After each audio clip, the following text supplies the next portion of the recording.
नमस्कार। कभी सोचा है कि कोई इंसान जिसे किंग ऑफ गुड टाइम्स कहा जाता हो, वो अचानक देश के सबसे बड़े फाइनेंशियल घोटालों में से एक का चेहरा कैसे बन गया?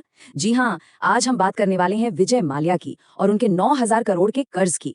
चलिए इस पूरी कहानी को परत दर परत समझते हैं। तो इस पूरे मामले की जड़ में ना एक ही बहुत बड़ा सवाल है। एक ऐसा सवाल जो आज भी हवा में गूंज रहा है। आखिर बैंकों का वो 9,000 करोड़ रुपए गया कहाँ? चलिए इसी सवाल का जवाब ढूंढने की कोशिश करते हैं। सबसे पहले तो इस रकम के साइज को समझते हैं। 9,000 करोड़ रुपए, ये कोई छोटी मोटी रकम नहीं है। ये इतनी बड़ी रकम थी कि इसने हमारे देश के पूरे बैंकिंग सिस्टम पर ही गंभीर सवाल खड़े कर दिए थे। तो सवाल ये है कि ये सब शुरू कहां से हुआ?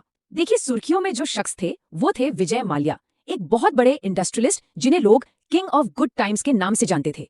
और हाँ, वही जिन्होंने किंगफिशर एयरलाइंस की शुरुआत की थी। अब बात करते हैं किंगफिशर एयरलाइंस की। इसकी शुरुआत तो हुई थी बड़े जोर शोर से, एकदम शानदार तरीके से, और देखते ही देखते ये इंडिया की सबसे पॉपुलर एयरलाइंस में से एक बन गई। लेकिन कहानी में ट्विस्ट आया। कुछ ही सालों में कंपनी भारी फाइनेंशियल लॉस में डूब गई। मतलब कंपनी के भविष्य पर संकट के बादल मंडराने लगे थे। तो अपनी इस डूबती हुई एयरलाइन को बचाने के लिए विजय माल्या ने एक रास्ता निकाला, और वो रास्ता था बैंकों से कर्ज लेना। और सुनिए, ये कोई छोटा मोटा लोन नहीं था, ये एक बहुत बड़ी रकम थी जो कई इंडियन बैंकों से ली गई थी। तो चलिए अब देखते हैं कि ये 9,000 करोड़ रुपए का कर्ज आखिरकार जमा हुआ कैसे। ये पैसा किसी एक बैंक से नहीं, बल्कि कई बैंकों के एक पूरे समूह से लिया गया था। कुल मिलाकर 17 बैंक थे जिन्होंने मिलकर ये लोन दिया था, और इनमें state bank of India, Punjab national bank और आईडीबीआई बैंक जैसे देश के बड़े बड़े सरकारी बैंक भी शामिल थे। सोचिए, 17 बैंक। और यहीं से इस कहानी का सबसे बड़ा ट्विस्ट सामने आता है। कर्ज लिया किस लिए गया था और असल में उसका इस्तेमाल हुआ कहाँ? देखिए, बैंकों को तो यही बताया गया कि ये सारा पैसा किंगफिशर एयरलाइंस को चलाने में लगेगा।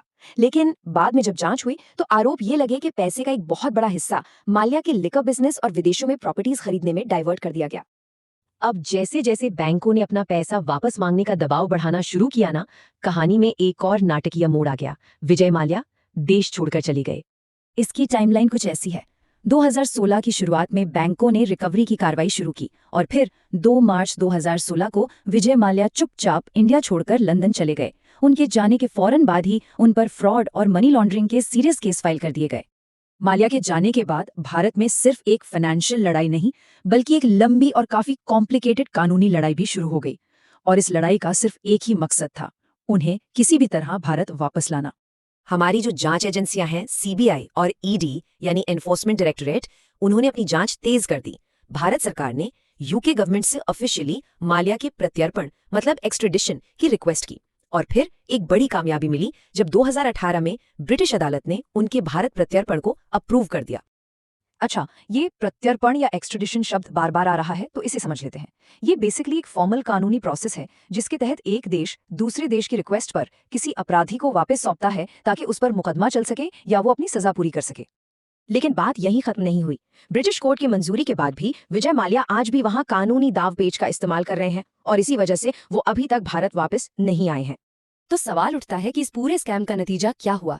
इसका असर बहुत गहरा था, और ये असर किंगफिशर एयरलाइंस पर भी पड़ा, बैंकों पर भी, और खुद विजय माल्या पर भी। मोटे तौर पर देखें तो 3 बड़े नतीजे सामने आए। पहला, किंगफिशर एयरलाइंस हमेशा के लिए बंद हो गई। दूसरा, बैंकों को हजारों करोड़ का जबरदस्त नुकसान हुआ। और तीसरा, विजय माल्या को ऑफिशियली भगोड़ा आर्थिक अपराधी यानी फ्यूजिटिव इकोनॉमिक ऑफेंडर डिक्लेयर कर दिया गया। अब ये भगोड़ा आर्थिक अपराधी क्या होता है? ये कानूनी दर्जा है, एक लीगल स्टेटस है। ये उस इंसान को दिया जाता है जो 100 करोड़ या उससे ज्यादा के आर्थिक अपराधों के मुकदमे से बचने के लिए देश छोड़कर भाग गया हो।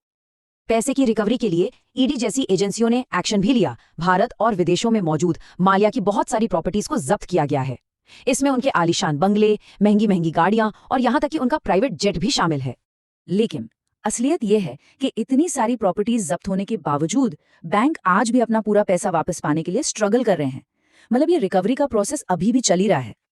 ये पूरा मामला हमें एक बहुत बड़े और जरूरी सवाल के सामने लाकर खड़ा कर देता है। हमारा देश का जो बैंकिंग और फाइनेंशियल सिस्टम है, वो भविष्य में इस तरह के बड़े बड़े लोन डिफॉल्ट्स को होने से कैसे रोक सकता है? ये एक ऐसा सवाल है जिस पर हम सबको सोचने की जरूरत है।